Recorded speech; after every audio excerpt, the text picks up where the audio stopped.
Let me go to classrooms. Ilan na po ang nagawang classroom ng DPWH for 2025? At ilan po yung projected na magagawa po ninyo for 2025? Mr. Chairman, let me just get the information. For Oh. 2025 po, ang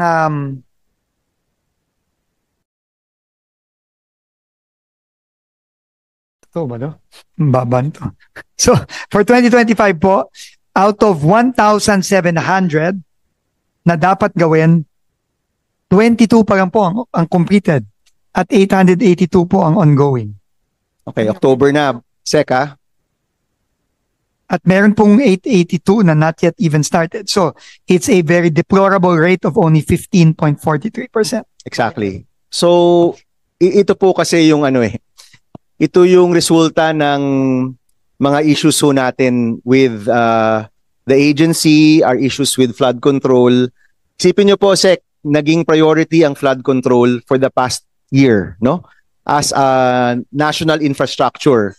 If you look at the budget, practically 1/3 ng budget ng DPWH dapat sa flood control. At ngayon tinanggal na yan. Alam natin, maganda po yun.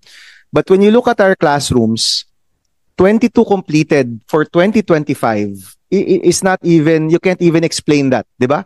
Hindi mo yun, even just saying it, sumasakit po yung puso ko na 22 lang po yung nagawang classroom. Ang current classroom backlog ho natin ay 146,000.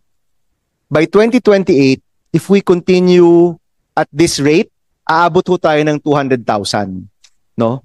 So, Sec, anong gagawin natin dito? 22 classrooms ang nagawa po ng DPWH, October na po, 2025. We will have to find a way to fast track it. But I think the more important question, Mr. Chairman, is bakit 22 lang no ang nagagawa? At yan po ay kailangan nating malaman at bakit ano ang cost ng delay, pondo ba,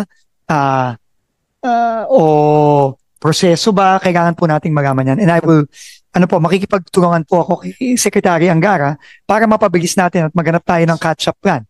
Kasi po, hindi lang po October, it's magno-November na po, magpapasko na po.